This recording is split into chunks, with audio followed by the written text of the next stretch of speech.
बिस्मिल्लाहिर्रहमानिर्रहीम अस्सलाम वालेकुम। एक और Punjab text book board Lahore की जनरल साइंस क्लास 8 के हिसाब से आज हम बात करेंगे, जिसमें हम सबसे पहले देखेंगे कि कौन कौन से चैप्टर 8 क्लास में दिए गए हैं। Grade 8 Punjab text book board Lahore.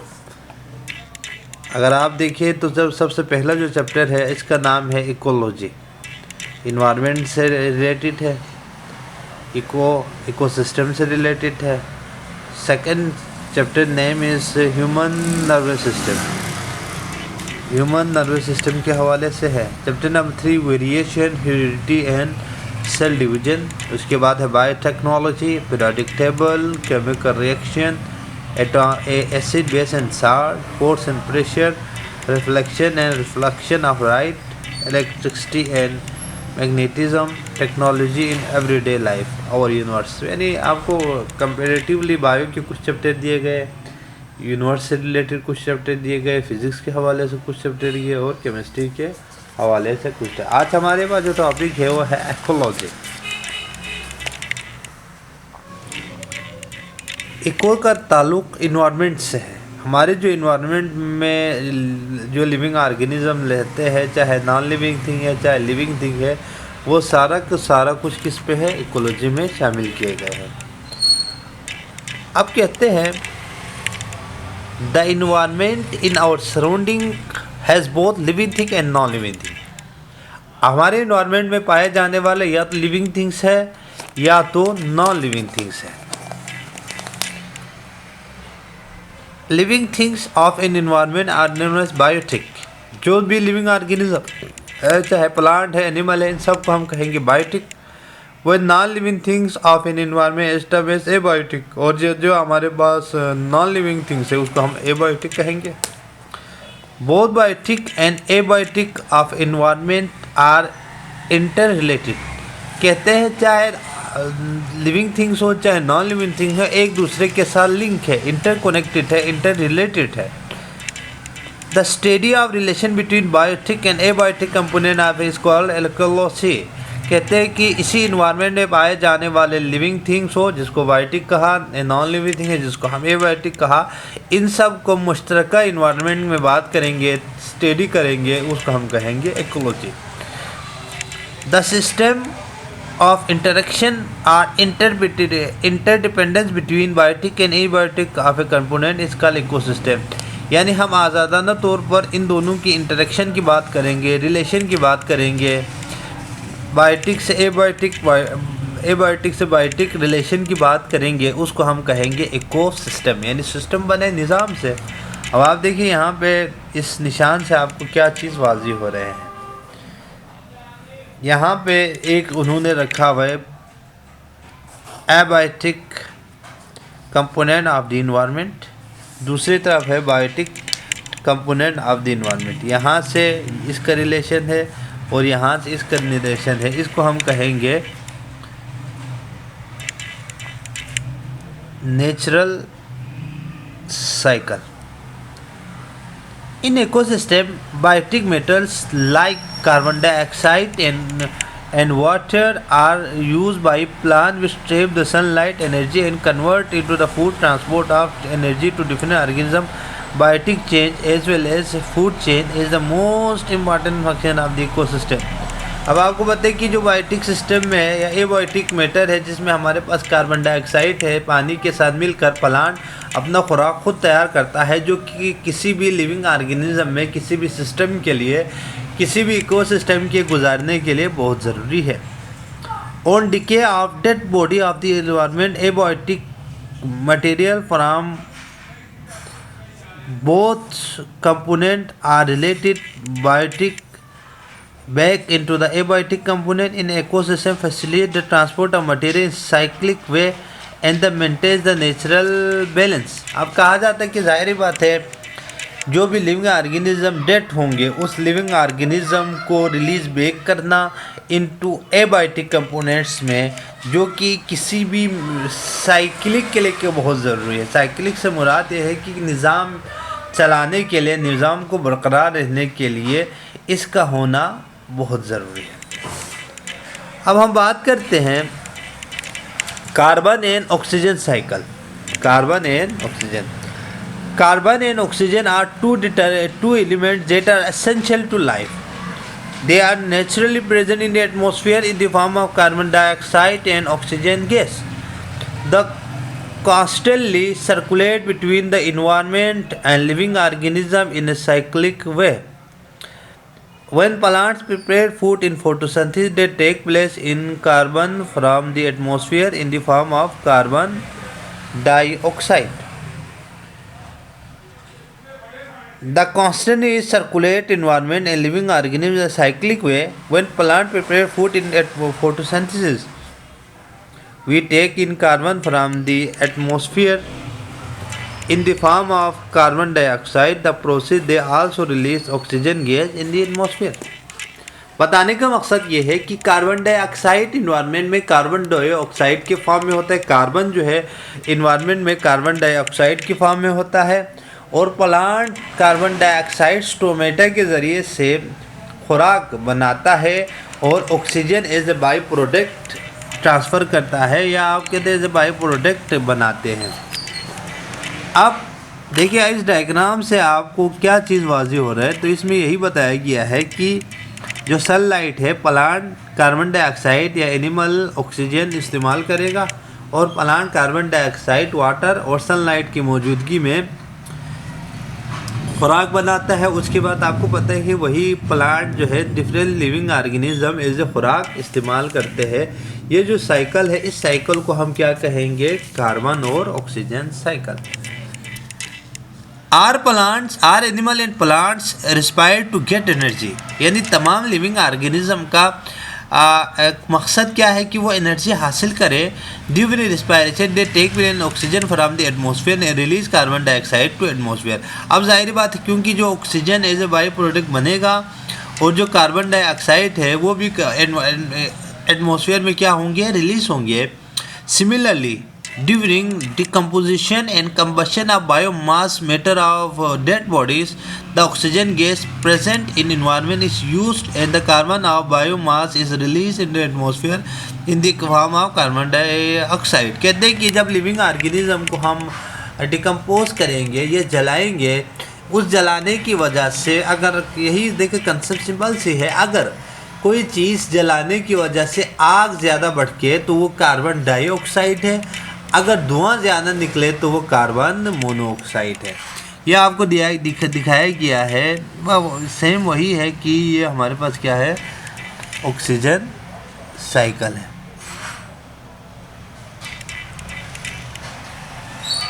अब हम बात करते हैं energy flow in the ecosystem.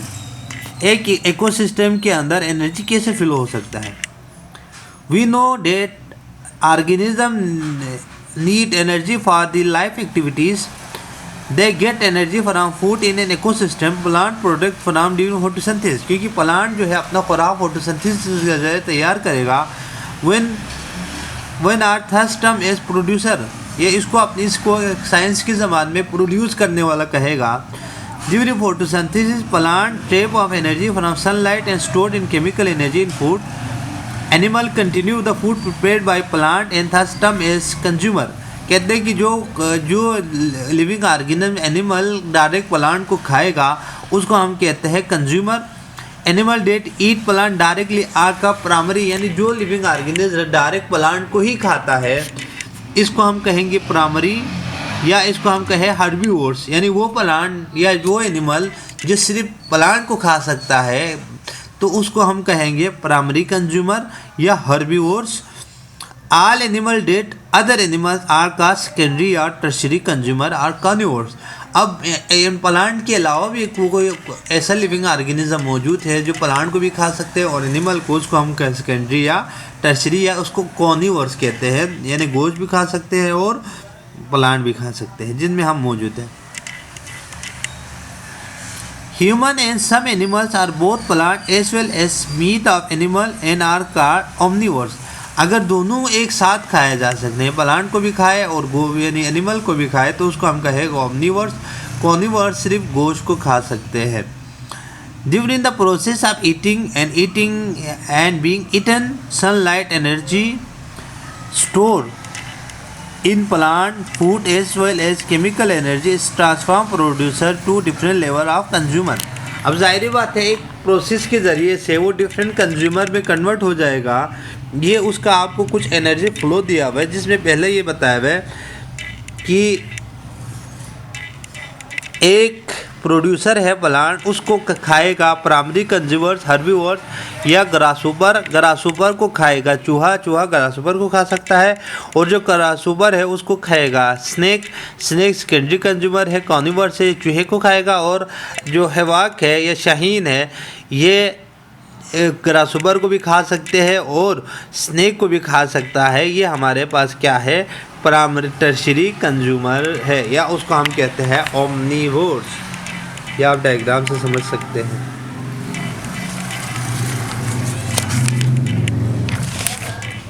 अब आपको यहाँ पे फूड चेन और फूड वेब बताया गया है, यहाँ तब तफसीलन बताया है, देख सकते हैं।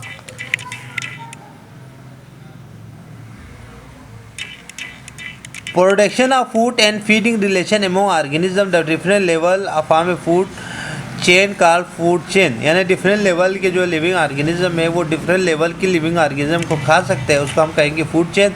ए food chain start at a processor level and is followed by herbivores level primary consumer, then it continue the consumer secondary consumer tertiary consumer.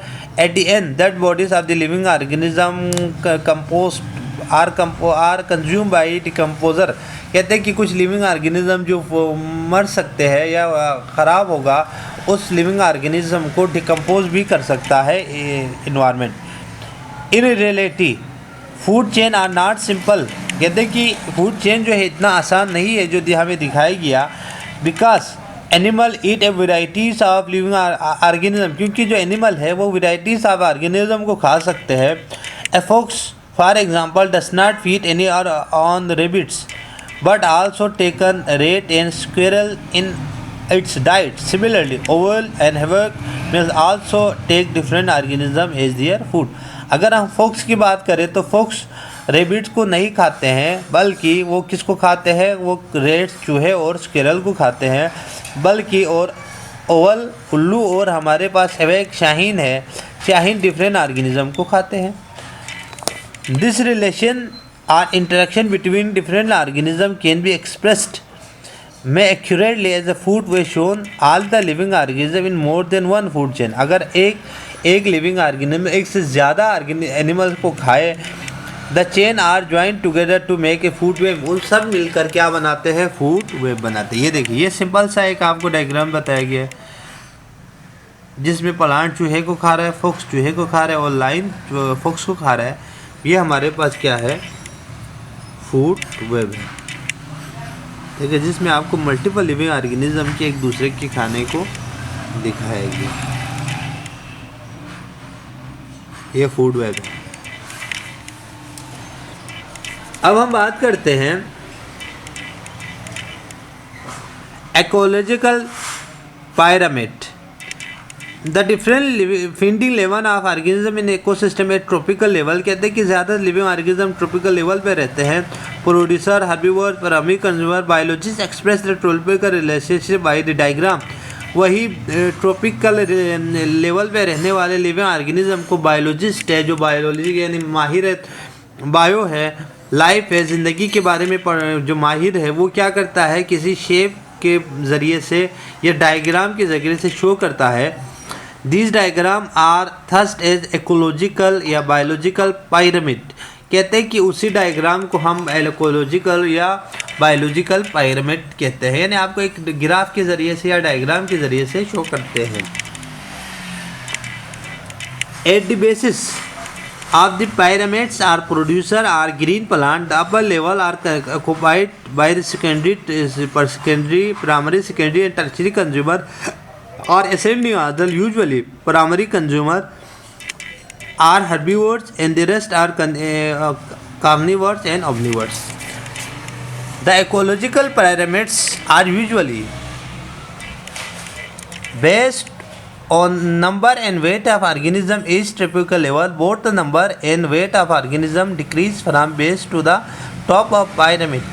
How we can express the disease in number, decrease in number or weight at the basis eliminated that in ecological pyramid the herbivores are generally are the tenth of the weight of the producer and the carnivores are the 1/10 of the weight of the herbivores. कहते हैं कि अगर एक living organism दूसरे living organism को खाएगा तो उसमें इतने नंबर वेट के साथ एनर्जी आ सकता है या एनर्जी हासिल कर सकते हैं. And support weighing 100 kg, the carnivores would not be enough to feed 100 kg of the secondary omnivores. वो डायरेक्ट सेकेंड्सों को नहीं खा सका. अब देखिए यहाँ पे आपको बताया कि एक प्रोड्यूसर है 1,00,000 kg खुराक तैयार करता है और जो हर्बीवर्स उसको खाएगा तो उसके अंदर कितना केजी का बढ़ सकता है, सिर्फ 10,000 kg. और उसको अगर कोई प्राइमरी कंज्यूमर खाएगा तो उसके अंदर आएगा 1000 kg. और अगर कोई शाहीन खाएगा तो उसके अंदर 100 kg खुराक जमा हो सकते हैं, यानी 100 kg को ही खा सकेगा. इसका मतलब है कि आप जाहिर बात है जो प्लांट खुद तैयार करते हैं फूड वो सारा तो कोई इस्तेमाल नहीं कर सकते हैं. ये आपको क्या दिखाई देगा, ये इकोलॉजिकल पायरामिड्स.